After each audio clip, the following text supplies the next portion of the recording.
Welcome to this episode of Against the Mountains of Madness. I'm your host, Jason. And I'm John C. Wright.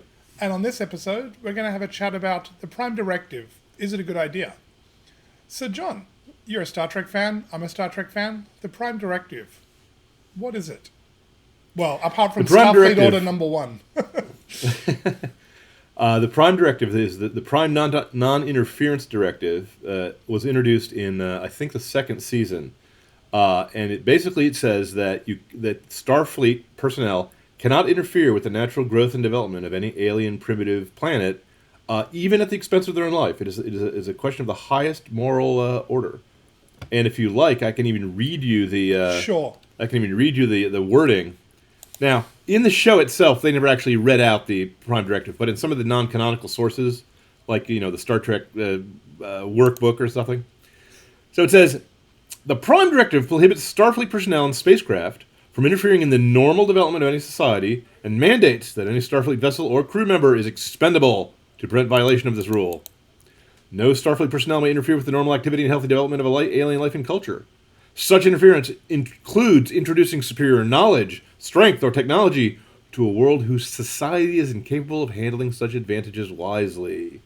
Starfleet personnel may not violate this Prime Directive, even to save their own lives and ship, unless they're acting to right an earlier violation or accidental contamination of the culture. This directive takes precedence over any and all other considerations. So that is the wording of the Prime Directive. No interference with a growing and developing alien culture. Okay. Now, and you and I know why it was put in there, because as a writer, it's most important to have some moral conflict raging in the mind of a captain whose ship is about to be destroyed. If Vol or the Landru, the computer running the planet of the Archons, is about to destroy your crew. In fact, I think the episode where they land on it looks like an old West world and it's run by a computer. It's perfectly peaceful, but the computer has to reset once every certain period of time, and so there's 24 hours where everyone goes wild and riots, called the Festival. Do you remember this episode? I do not. I think that's the one. Landru the computer. Landru was a pacifist who persuaded everyone to join in a world state that was run by the computer, who would enforce peace on everyone. And he had these robed beings called, oh good lord, I can't remember now. The enforcers, directors, whoever. It enforced a utopia of peace, and it was run by a computer. And it attacked the Starship Enterprise when it came, and the Kirk had to decide whether or not to destroy the computer in order to free the people. But if he frees them, they're going to have sin, sickness, and fistfights again. See. Yep. And in that episode, when they leave, they left behind a team to try to guide the people back to normal human development.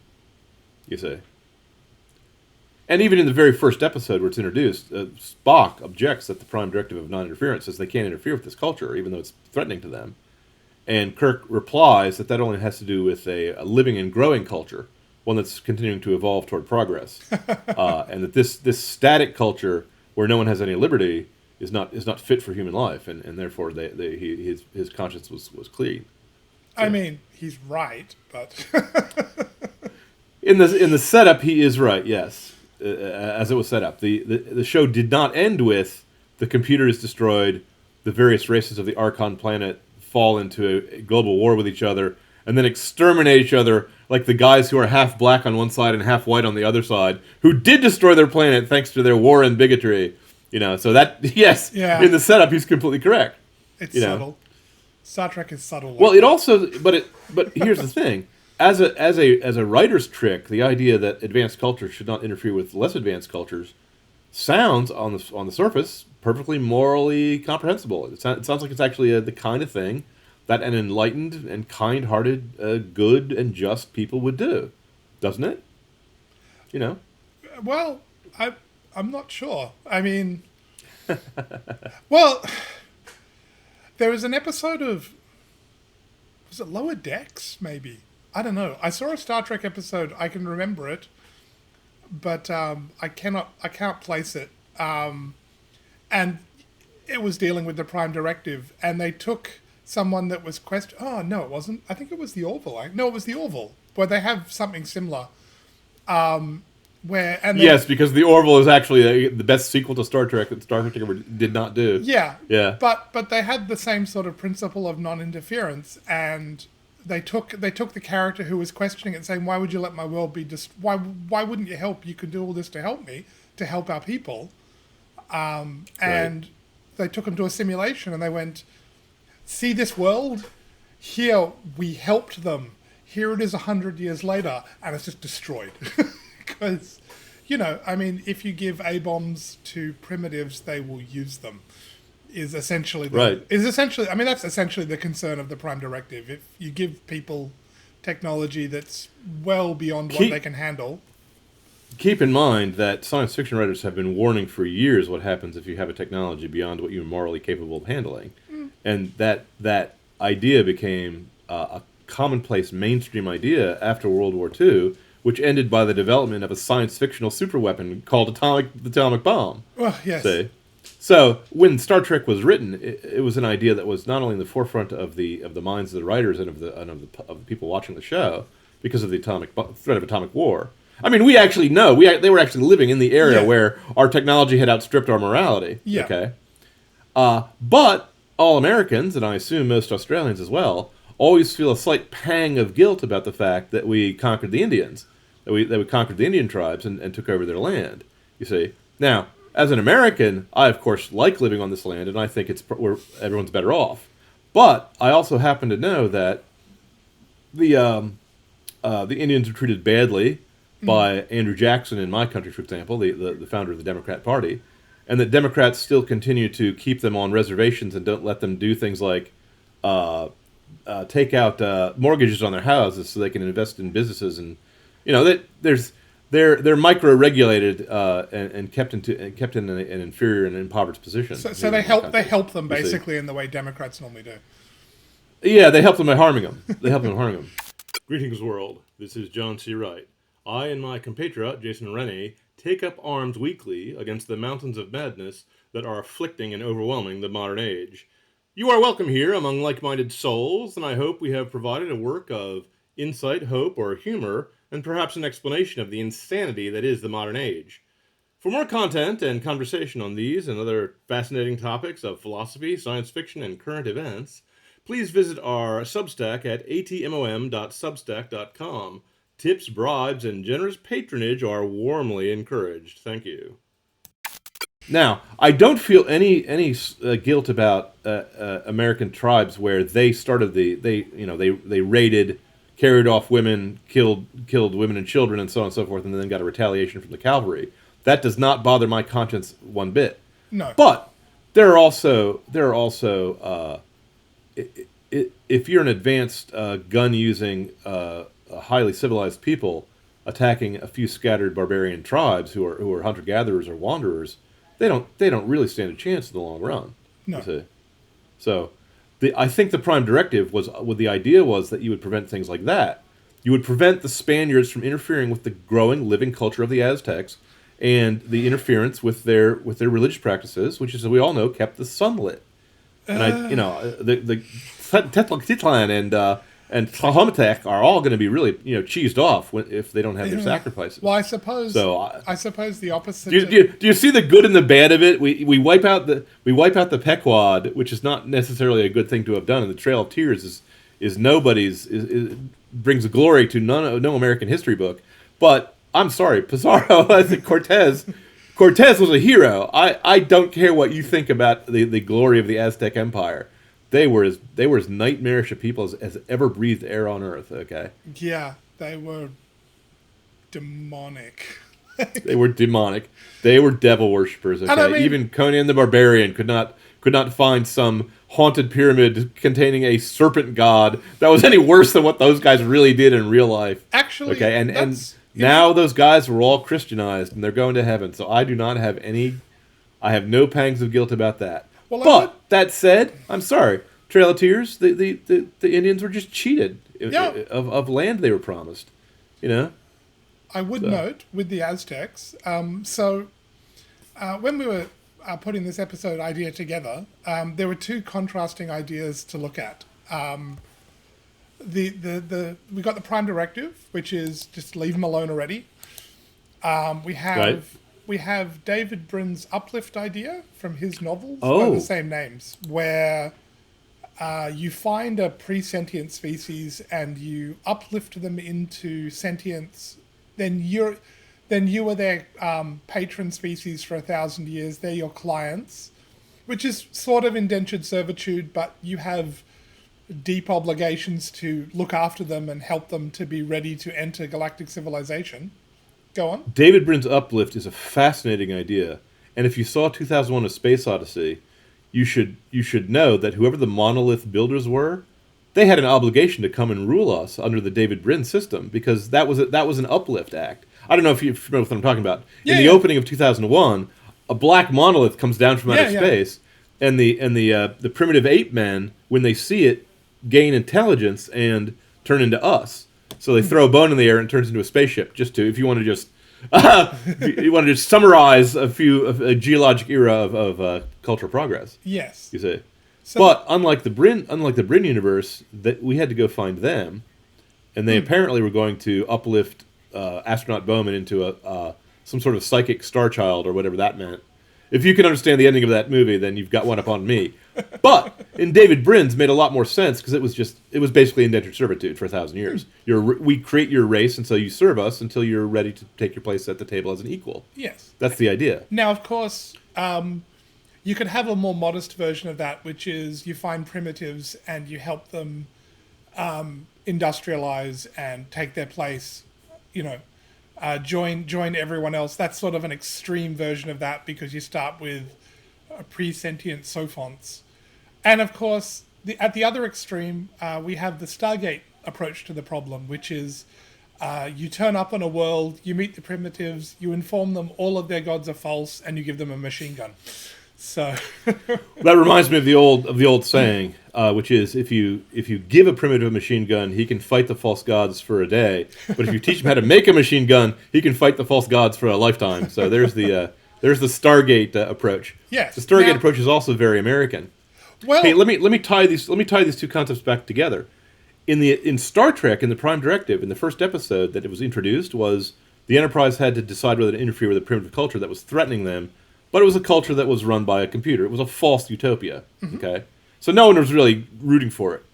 But in a later episode, they found that the Klingons were smuggling weapons into one half of a primitive culture that was fighting a global war, one half against the other half, and so the Star Trek people, the Federation, had to decide whether or not to smuggle weapons in to arm the other half to give them parity, so that the clients of the Klingons, the slavers, in other words, the communists, if I may, didn't just take over.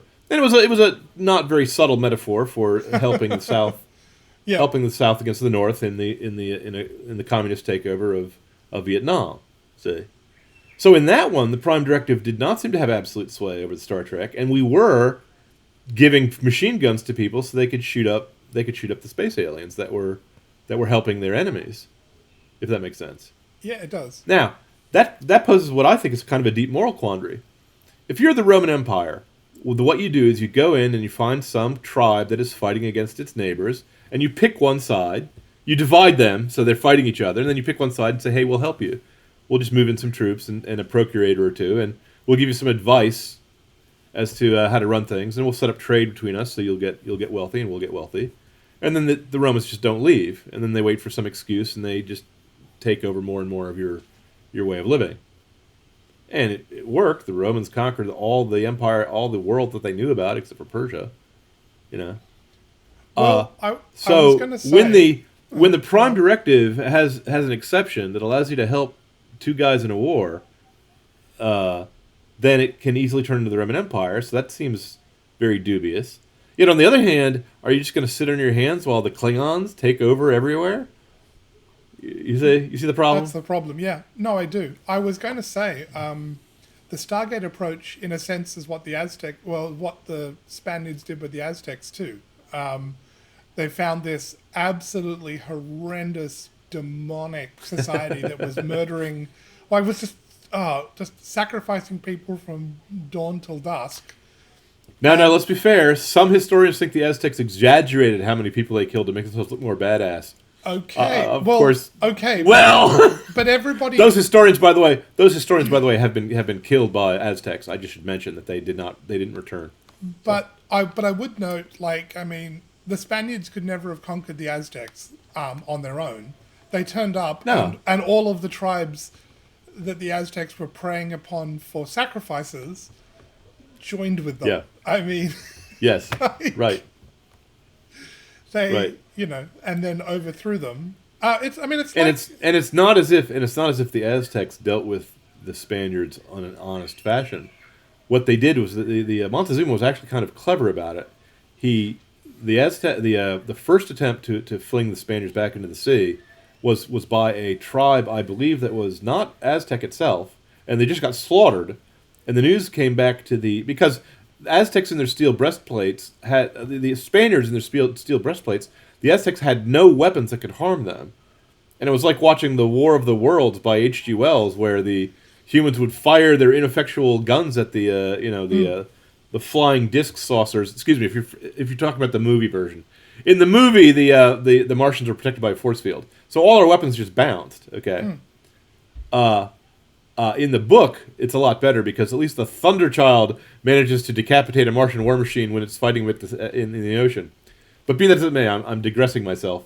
So Montezuma set up a trap for the Spaniards, asking them to go into a certain town and meet with his peoples, and the peoples who were going to the people who were surrounding him to trap him and kill him got betrayed by the local tribes who warned the Spaniards exactly what was going on.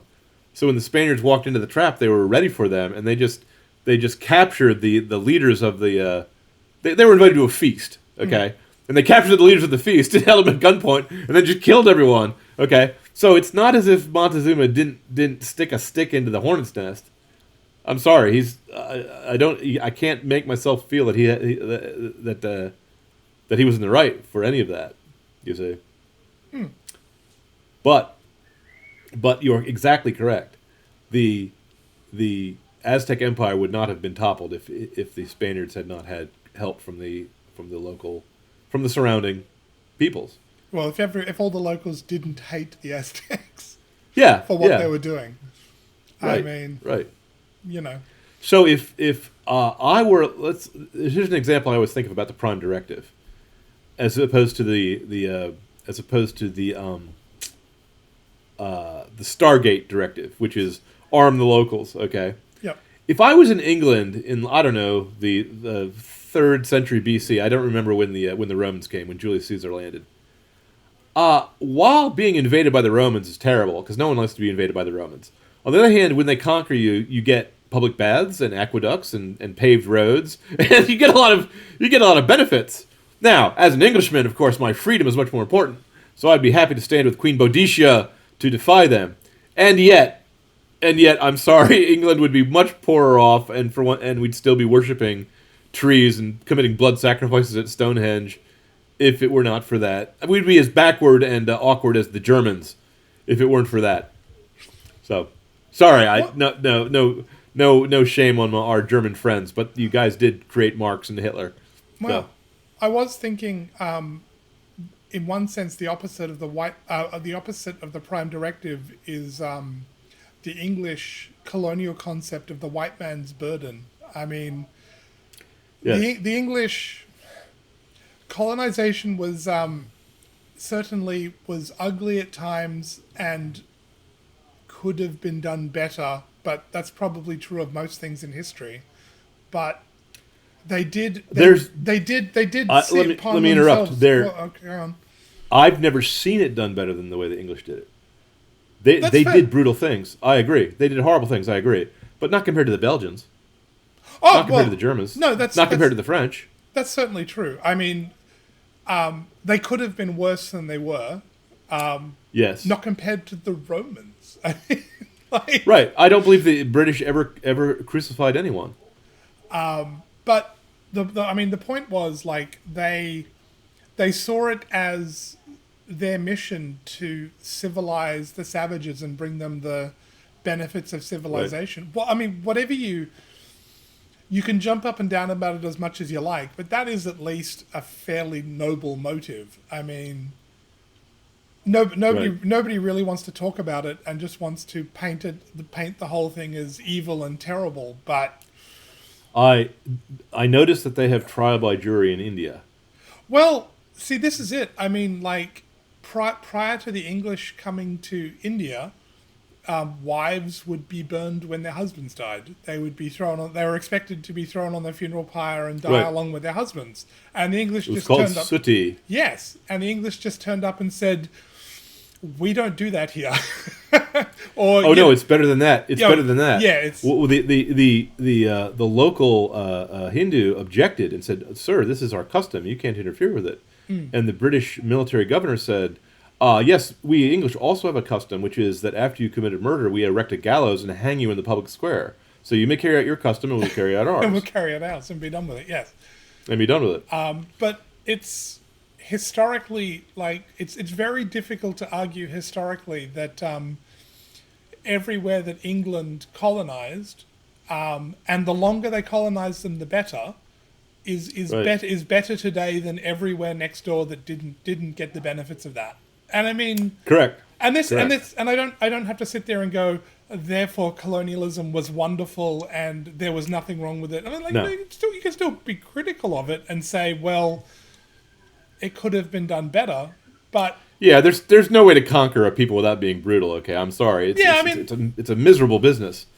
But the British were fairly civilized about it, and yet even they committed acts of atrocity that stain their histories. It happens. Yeah, I mean, like, I get it. It's history, and it's messy, and it's imperfect, and whatnot. But all of those places are better off than the places that didn't benefit from it. And I mean, right. I mean, but again, the big question is, if I was English and the Brit and Caesar was coming, I would say I'd rather be a dirty, smelly barbarian, but free, than a slave to the Roman monster. I agree. Now, that's of course very high and noble coming from me. I am not Conan the Barbarian. I do not think barbarians are more noble than corrupt, civilized people. I love civilization. Civilization is objectively better than barbarism because, for one thing, barbarians will mimic it if you live next door, yes, and will cross the border and join and become mercenary troops when you become too lazy to field your own troopers. Which is exactly what happened to the Romans. That's what happened to so the Romans, if you feel any anger at the British for colonizing places and uplifting them, if I can misuse that word a little bit, no, it's fair. Well, don't worry. It happened to them. The Romans conquered them. Well, I mean, now when the Romans left at the time at the time of Constantine, the British fell into a Dark Ages. Okay, so history is even-handed in the cruelty with which it spreads things across the epochs. But again, to return to the main question, is the Prime Directive really so absurd? I think of it as absurd, and yet my friends who suffer from liberal guilt say, yeah, but look at what happens when a more advanced culture reaches a less advanced culture. Sometimes the less advanced culture just gives up. Their suicide rates climb. They just stop working. If you're an Eskimo and you're living next to Canada, now I don't think of the Canadians as an advanced culture. Don't get me wrong, because but I'm kidding, my Canadian brethren. Most of you are Christian.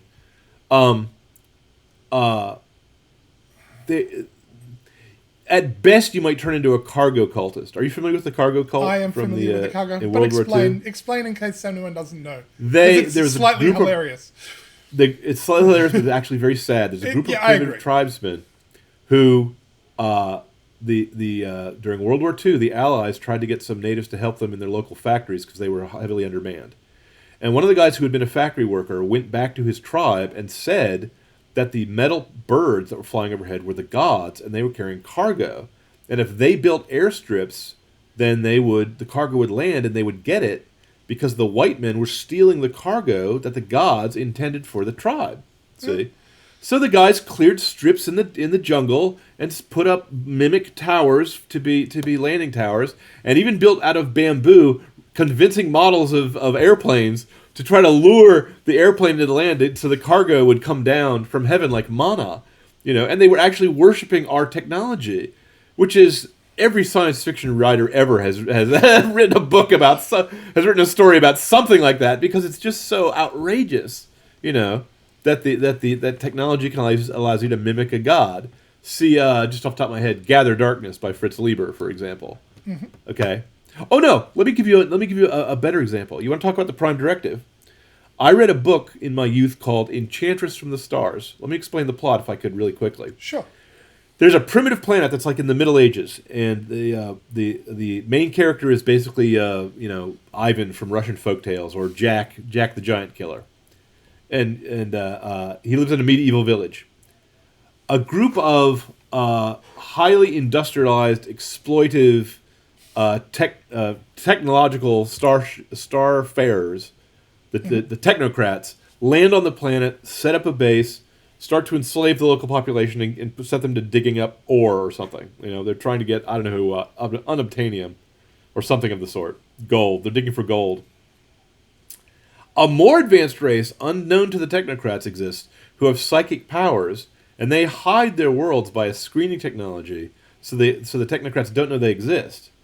And they arrive in their floating space bubble, and they have to decide what to do, whether they should interfere with the technocrats interfering with the medievals, okay?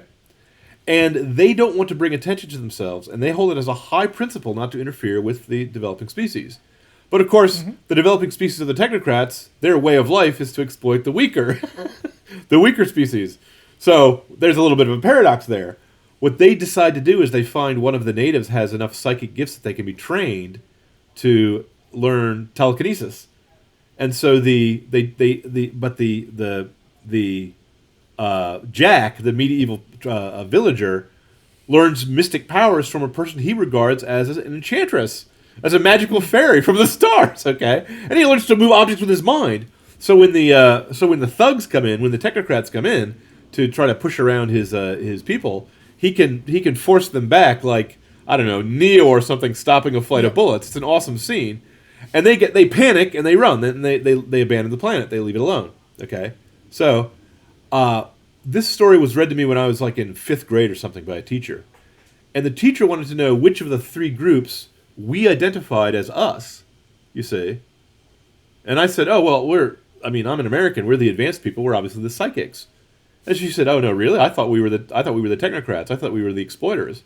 You see, because even at a young age, even in 5th grade, I was conservative and my teachers were liberal, But the story was great because the parts told from the point of view of the medieval villagers read like a fairy tale.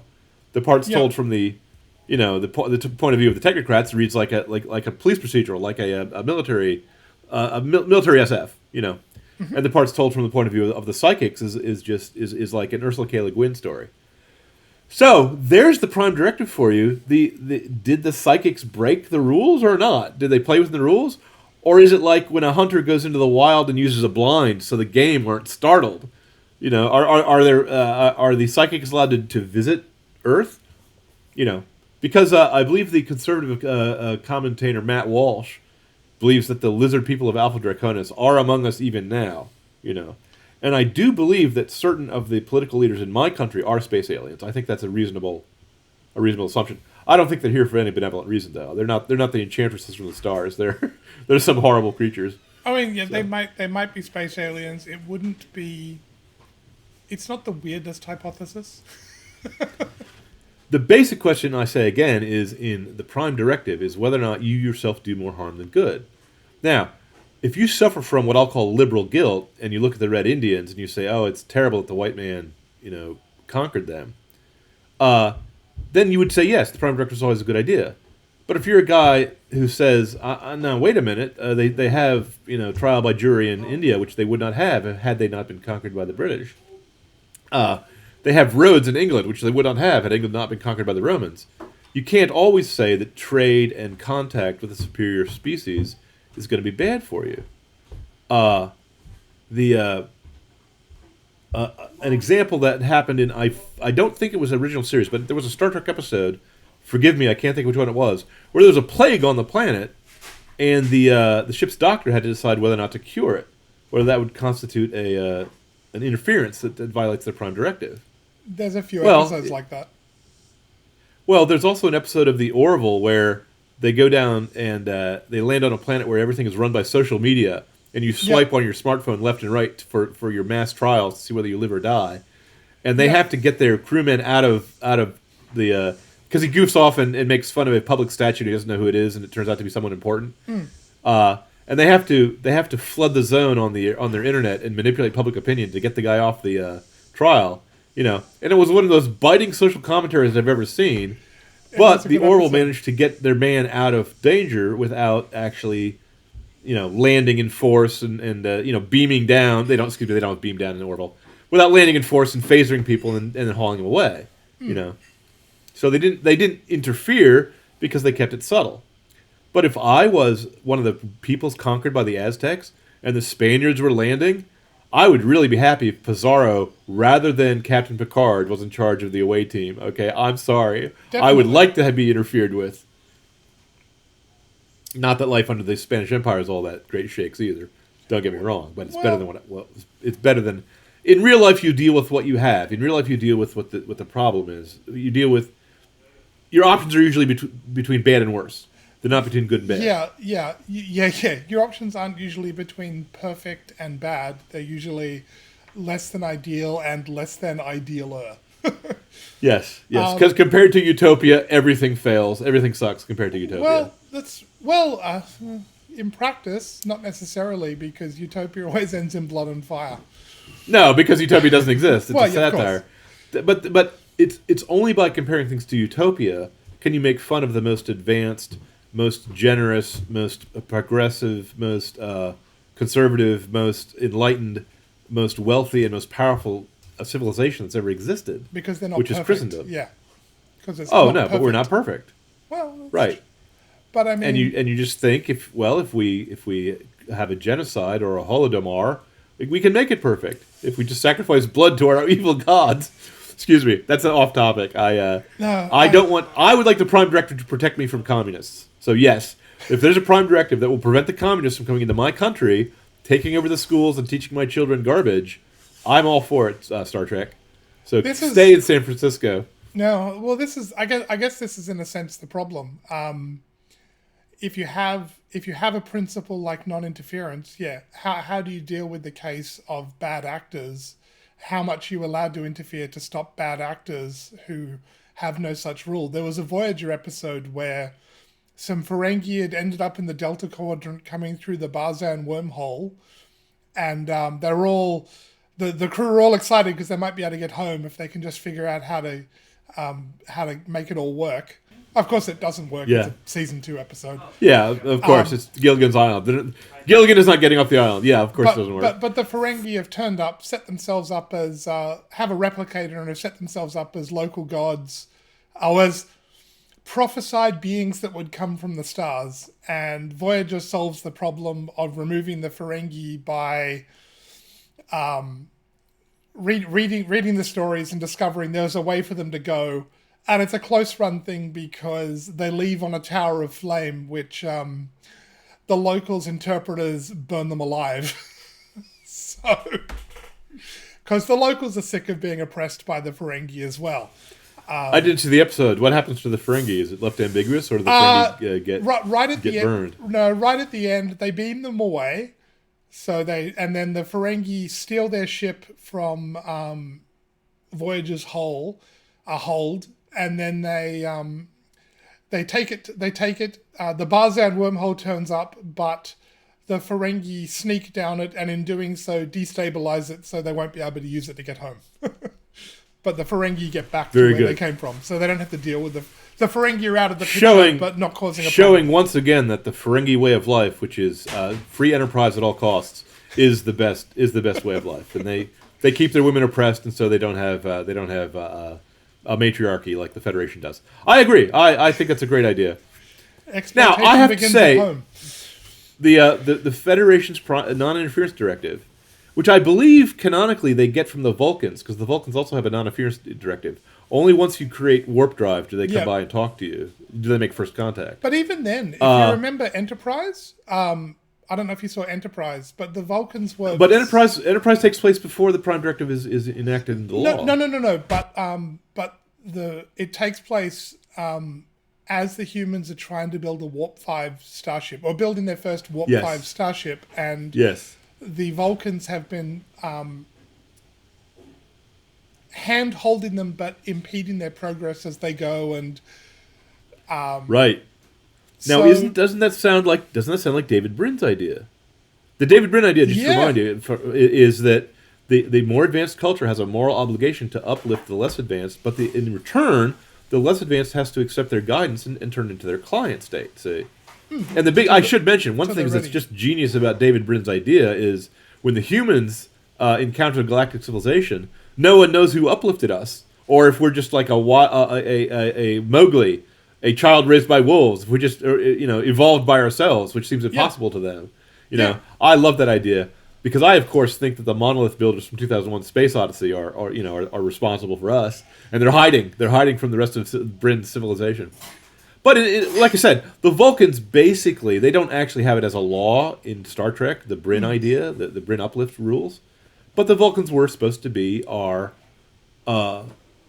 tutors. Yeah, our mentors. Mentors is a better word. Right. And we kind of didn't listen. Well, no, wait, excuse me. That's not true. We did listen. That's why the Federation got started. That's what the whole point of the Enterprise show should have been. Well, yeah, Enterprise was unfortunately cut short, but I liked Enterprise. It was a little slow to start. I think it had potential that unexploited potential. I really do. But the basic idea I thought was nice. Because what it should have been is an exploration of the lore of Star Trek to show you where things come from, what the first contact with the Romulans looked like, what's the first time they ever came across the Andorrans and so on and so forth. And they did a little bit of that. They did some of that. So, or better yet, to show why the Prime Directive evolved. If you want to have well-intentioned meddling lead to disaster, the idea from Gene Roddenberry of the Prime Directive. Gene Roddenberry himself was not a conservative. He did not think that trade and industry between an advanced people and a primitive people would benefit the primitives. Being a conservative, I think it does. But I also say trade with primitive people also might introduce a lot of whiskey to the American Indians who don't have a genetic tolerance for it. We have the same problem here. It can destroy them. Now, but the idea that well-intentioned meddling has bad consequences is actually an idea rarely found among our liberal friends. So I agree that they should adopt a non-interference directive and should stop meddling with us, because they think they're superior. Well, but I mean, at least in that case, I would suggest the problem is the way they want to interfere because they believe so firmly in their unbounded wisdom and benevolence. Well, you and I talked about the example from a Star Trek episode where the ship's doctor had to decide whether or not to cure a plague. If that ship's doctor, let's say it had not been a Star Trek officer, but Dr. Fauci, and the cure for the plague was something that causes heart attacks. I'm just using a hypothetical science fiction example so we don't get banned from YouTube. But do you understand what I'm saying? If you go in and there are times when if you try to cure something, you mess up. Let me tell you a principle in law, in Anglo-American law, which I believe is the same in your country as in mine. If you start to, there's a Good Samaritan rule, where you are allowed legally to stand by and watch a man who's in need without helping him. You can stand and watch someone drown. That's not illegal. It's not against our law. But if you start to help him, if you start swimming out to help him and say, I'm coming to help you, you then have an obligation to not make it worse and to leave him in a better situation than you started with. In other words, to drag him back to shore. The reasoning is that if other people see you rescuing him, they won't make the attempt. So that once you feed the stray cat, you're obligated to feed the stray cat thereafter. So that's another thing that seems like it's wise for the Prime Directive. Because if you interfere with the race, let's say you land and you stop the Easterlings from fighting the Westerlings, and you say, we are the space people, put down your weapons, we think it is wrong to interfere. Let's say you're the Organians from that episode where they stopped the war between the Klingons and the Federation. Or what do the Organians do after that? You're Michael Rennie with Gort, the giant robot. Yes, at that point you're Michael Rene, and I think the Organians had an obligation after that point to stop the causes that were provoking the war, because otherwise they'll just crop up again. You see what I'm saying? What are you going to do? Are you going to stop them every time the war starts again? In that case, all that will happen is that they'll put their guns away and get out their swords, and they'll fight at a more primitive level with some method that you don't interfere with. You see? Which would actually be kind of a cool idea for a science fiction story. If all warfare on Earth was stopped by an advanced alien species, but we still had to fight, like rollerball or excuse me, a death ball or one-on-one duels in giant mechas or something, that would be cool. So no, but I'm sorry. Once you start ruling people, you have to rule them. Now you can do it benevolently or you can do it malevolently. But given my choice, I'd rather be ruled by the English than the Russians. Okay, just. Well, yeah. So no, I when agree. we're talking about the Prime Directive, it's actually kind of untoward, because the Prime Directive should apply to some people and not to others. I think there are people who historically have interfered to the benefit of the people with whom they interfered, and then there are people who did not. Let's say when the Europeans went to Africa and the African coastal kingdoms, which were strong and powerful, were conquering the inland kingdoms, the inland tribes. And they were slave states. They ran their entire industry on slavery. Well, when they suddenly had new markets to the west on the coastland, and they didn't have to drive their slaves over to the Arabs who also bought them, that greatly increased the strength and prestige of the slaver kingdoms. Okay, they recently made a movie about this in America called the Female King, which had every historical fact exactly opposite of the reality of what was going on. But it was interference where the slaver kingdoms benefited by the white man, by the trade with the white man, and the whites got cheap labor. It was mutually beneficial for both of them, just not for the inland tribesmen who were being carted away to bondage in a foreign country. That being said, was it Cassius Clay, later Muhammad Ali, who said, he wasn't defending slavery as a good thing, but he did observe that he was better off because his ancestors got on the boats and went to America. And I mean, he said it in his typical Muhammad Ali method of probably in rhyme. But yeah, he said, "Look, I'm sorry that my ancestors got enslaved, but boy, am I lucky to be here." Well, yeah, I don't mind at all. He said it kind of jokingly, but there was kind of a true point behind it. But it's not. He's not. I mean, yes, as tragic as the whole thing was, you don't see anybody today. You don't see the people, the descendants of slaves in America today. You probably couldn't convince any of them to take some reparations and go back to Africa. There are people who do move to. There were people who did move to Liberia after the Civil War. That did happen, and Monroe set up a. Monrovia, the capital of Liberia, was named after President Monroe, who aided the Back to Africa effort. But no, it was very minor. It was very minor because, for one thing, I hate to say it, the slavery actually destroyed whatever remnants of culture they had in America. Maybe in the Caribbean there's some voodoo that is a leftover remnant of their ancient religion, but no, the tribesmen had no idea what tribe they came from or who or which or what they were Christian by that point. They're going to go back and live among worshippers of animistic worshippers. It's not going to happen.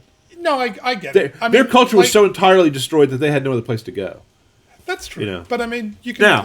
Having said that, we should have lived up to our obligation to give them 40 acres and a mule, which is what we said we were going to do. Absolutely. And the Republicans did elect some blacks to positions of power in the Congress. Well,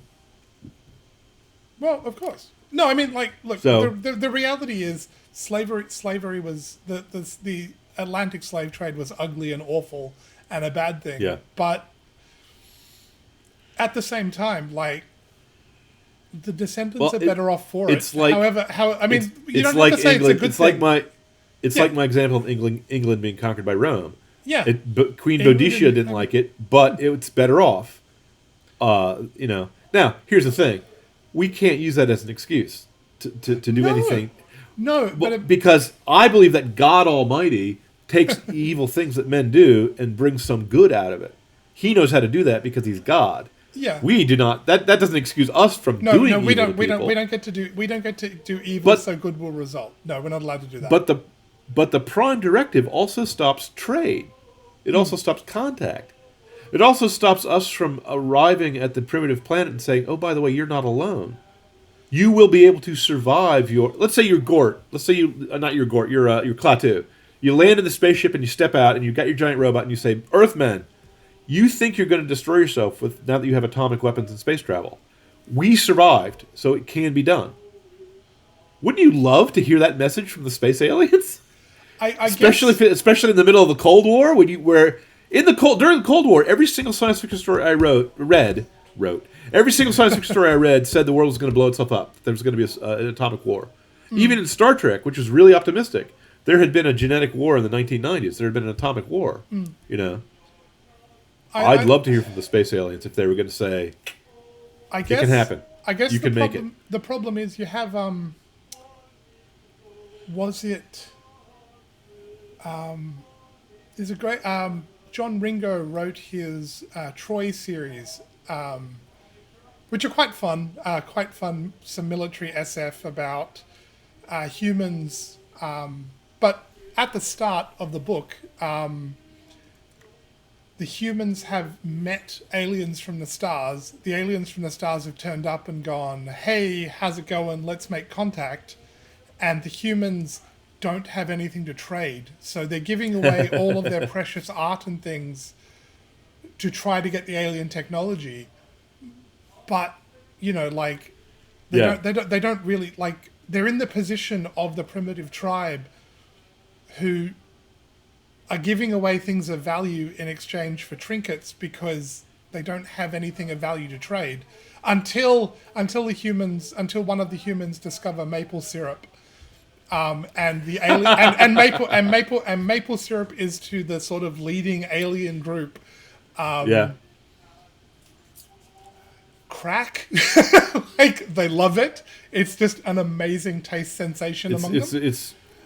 So trade with Afghanistan, which starts the opium trade, is exactly that. The Afghani tribesmen benefit tremendously from all the Western wealth pouring in because they have something we want. It's not good for us. It's not good for them. Or oil in the Middle East, or it'll be rare. Or spice. The spice extends life and expands consciousness. So let's go to Mars, or excuse me, the planet Dune, and mine the spice. Or I was going to say, Thionite. There's a good drug from space. That's from the Lensman series. Oh, there it's one you of my go. favorites. Well, I mean, rare earth metals in Afghanistan today. Which will be the new gold rush. But I mean, at any rate, like, as long as I think in Larson, B.A. Larson's series, the Undying Legion, Undying Mercenary series is kind of goofy, but the aliens turn up and say, "Hi, how's it going? What's your trade good? Come up with a trade good, or we're going to destroy you." And that's how First Contact goes for them. You need to have unique trade good that you can trade, and if you don't, then thanks for playing. Better luck next time. They'll destroy you. I guess there's lots of stories of alien contact, and generally speaking, you don't want to be the Red Indians when the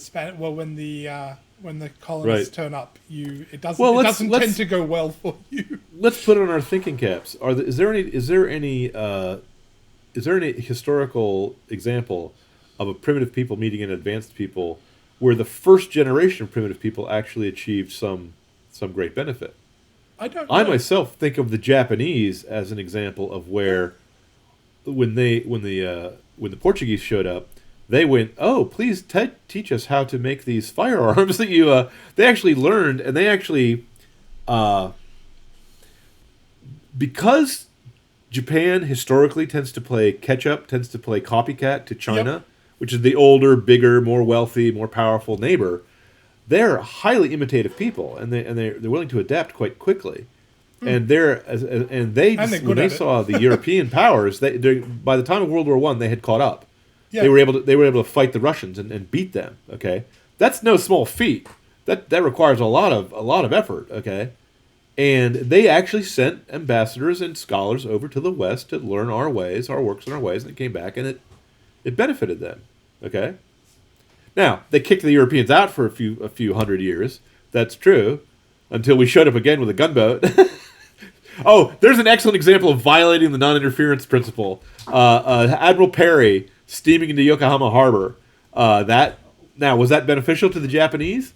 I actually think it was, because for one thing, after the World War, they no one likes having an atom bomb dropped on them. No. But they had land reform. They had a republic. They now live under a republic instead of under a military junta.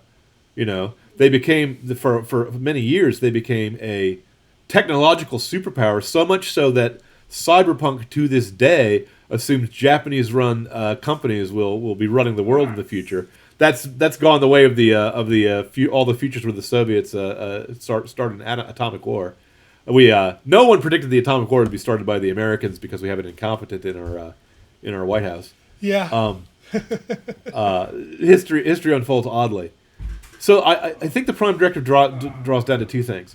Do you think you do more harm than good by talking to people, by interfering with them, by giving trade with them, by stopping their wars, by showing them a better way, by teaching them about trial by jury, and the printing press, and pornography, and the other benefits of civilization? Well, or do you think, like Conan, that it corrupts people? The Conan stories are all about how civilization corrupts people.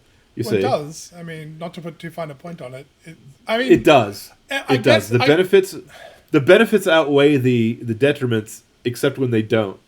And civilization tends to fall apart at that point. That's the challenge. I suppose the problem is part of it would seem to depend on the difference in tech level between the aliens that arrive, and I mean, yeah. Even then, it also depends on how benevolent they are. It depends on the species. I guess so it all comes down to it depends who you're meeting, because it depends. It depends on who you meet. Everything depends.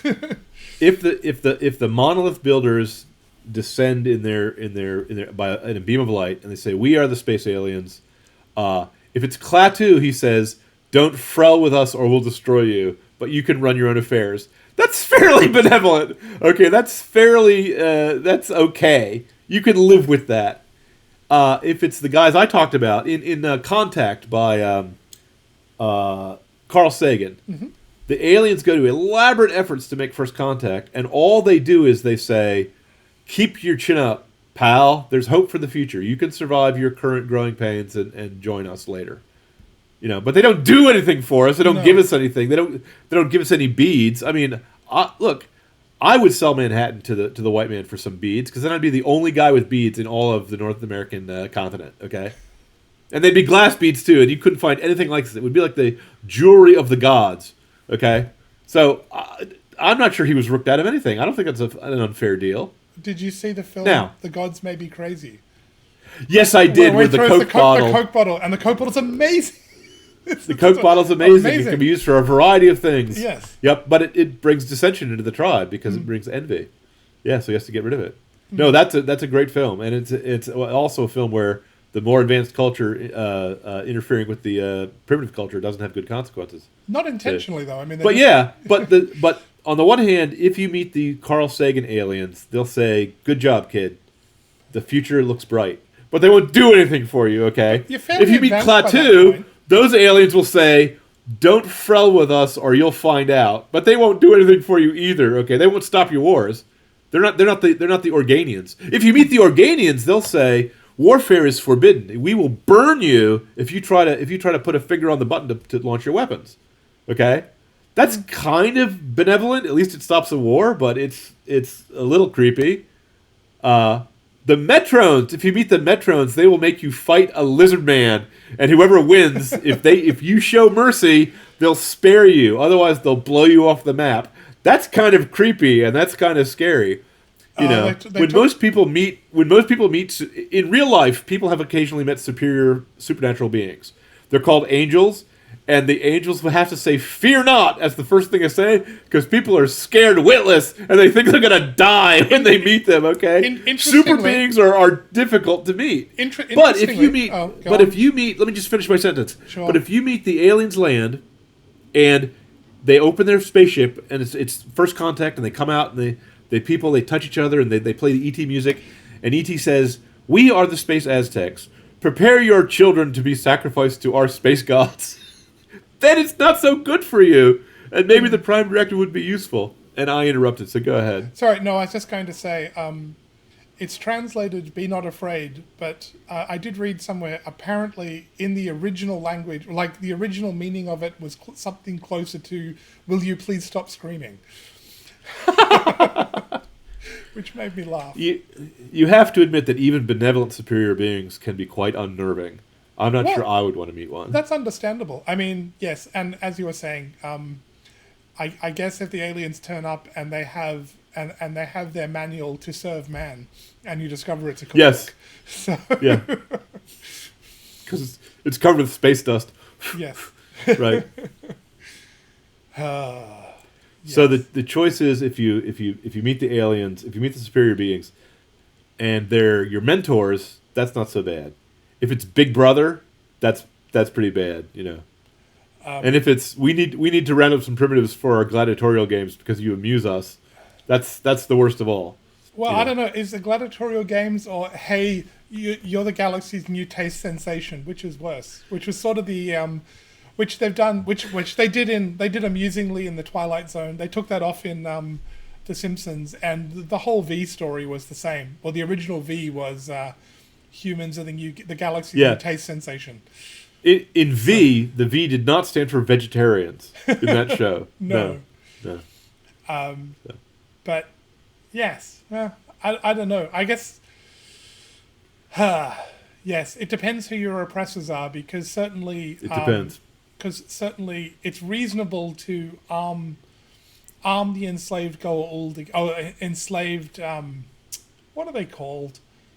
I don't remember the slave the races. Jafar, the Jafar against and the humans against the against the Gould. Against the Gould, who are definitely oppressing and enslaving them. It's probably okay. Uplifting species is probably okay, but it obviously needs to be regulated. It differs if you're uplifting a species that's non-sapient, they don't get a vote because they're non-sapient. They're just animals.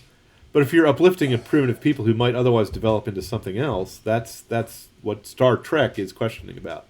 And David Brin doesn't deal with that issue. It doesn't come up in his books because in Brin's books, they're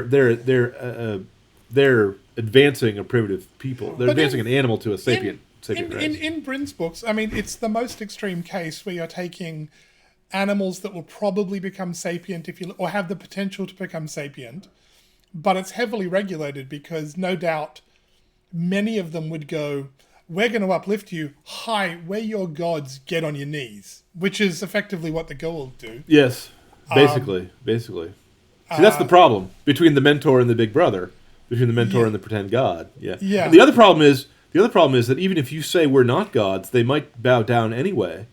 You know. Well, so that was that's the other big problem. They might admire you too much and copy your vices as well as your virtues.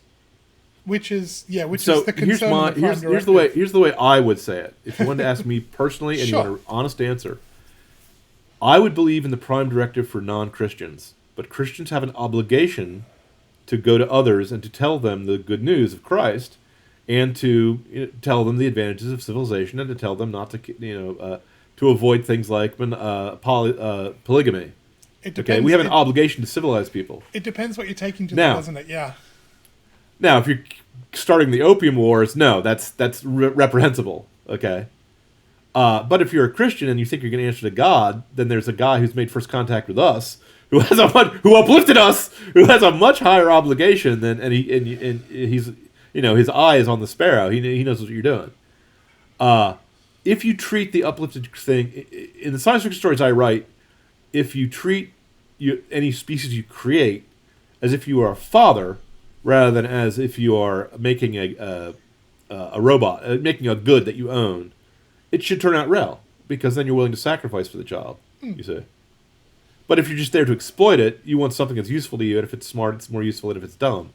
Okay, that's going to lead to Frankenstein. That's going to lead to a nightmare. That usually ends in rebellion. Well, how many stories are there? Making Cylons and robots and slaves Right. who then It, rebel it against turns us out because we treat it them turns out badly. badly. It turns out badly. Well, that Because was unknown to us, the Cylons were probably visited by the monolith builders, who then lowered a monolith and said, "We will teach you how to build machine guns to defeat your human oppressors." And they went, Well- "Yeah." It was actually the Stargate. The Stargate people were behind the whole Cylon rebellion against the. I once ran a role-playing game that was set roughly in David Byrne's background, and I had to decide if the humans were a wild wolf species or not. And I decided that in just my game, this is not from David Brin, I said, no, there was a race that uplifted the humans, but they're a hidden race, known as the elves.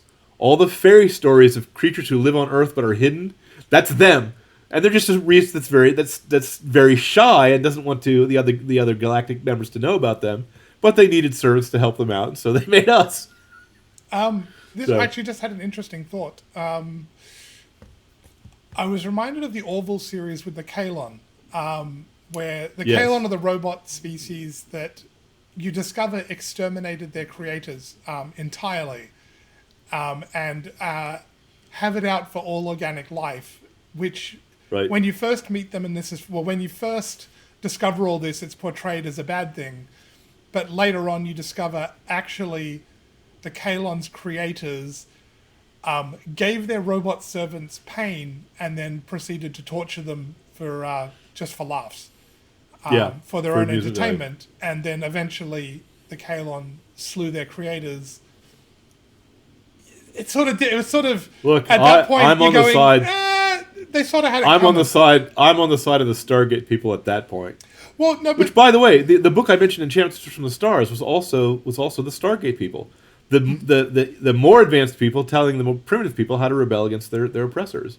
Because Well- some things, there's some places you should interfere. Okay, Yeah. if you see someone starving or dying, you should get involved. Now, if you see a domestic dispute, if you see two brothers fighting, and you don't know who's in the right, if you get involved, you're going to stay involved, and sometimes it's just not worth it. I hate to be cynical, but sometimes no. you just don't know. Well, but I do what not do you- think what do that. you do- I think even if Klaatu landed in a spaceship in the Middle East, I do not think he could settle that matter. no. You know, the hatred is too deep. It's too old. But what I was thinking was, in terms of sort of the white man's burden aspect of it Yeah. and civilizing people, it depends how you treat them and how long you spend civilizing them. Because if you look today, the places like India are they complain India's about fairly it, well. but India's they, pretty well civilized, and, Well, no, and even but their I mean- case system legally doesn't have much. but Doesn't have much force anymore. they'd on the surface they'd grumble about it, but I'd be willing to bet they would be begrudgingly grateful to the English for civilizing them. But places that were colonized for much shorter periods of time, when the English sort of, after World War II, they gave up their empire, Yeah. those places didn't fare nearly as well, and hate the colonizers much, much more for what they did. And it ended. So I guess, yes, once you get involved, you sort of have an obligation to see it to the end, it would seem. It also depends on how primitive or advanced the thing is. While I've just sat here and made fun of the Aztecs and shed not a tear for them, those people did have cities and they did have It sounds like trade, aspects of it and they were did amazing. have they did have an astonishing level, and it was just crushed because of their religion. If there had been any gentler way to do that, if a more civilized people could have actually acted in a civilized way and undone the evil while keeping the good intact, that would have been the best answer. I don't know if that's possible on Earth, Well, but the Spaniards didn't even try that. The Spaniards, of course, were so impressed with themselves because they had conquered more territory than the Roman Empire. yeah. Okay, now deservedly so. That's actually an impressive accomplishment, and yet, you know, it's not something you should boast about in front of the. I mean, if it happened to you, I guess given what they encountered with the Aztecs, they probably thought they had found hell on earth. Like they had. I mean, actually, especially since some of the Aztec religion mimicked certain features of the Christian religion, kind of in a backward mockery. well, you know. it does. this is probably wildly off topic for the last 2 minutes of the conversation, but We'll draw it back into the Prime Directive no matter what you say. that's okay. I was just saying, isn't it interesting that the really advanced civilization that we encountered was horrifically barbaric, and our own civilization seems to be on track to head in the same direction. I mean, as we get more advanced, we seem to be going. Well, as we've abandoned, well, makes me wonder what the Aztecs abandoned to end at that point. If there was a similar trajectory, I don't know enough of their history, and it's probably lost to us anyway. But anyway, some fragments remain. Random tangent. So to Prime draw it Directive, back in, good idea. I believe bad in the idea.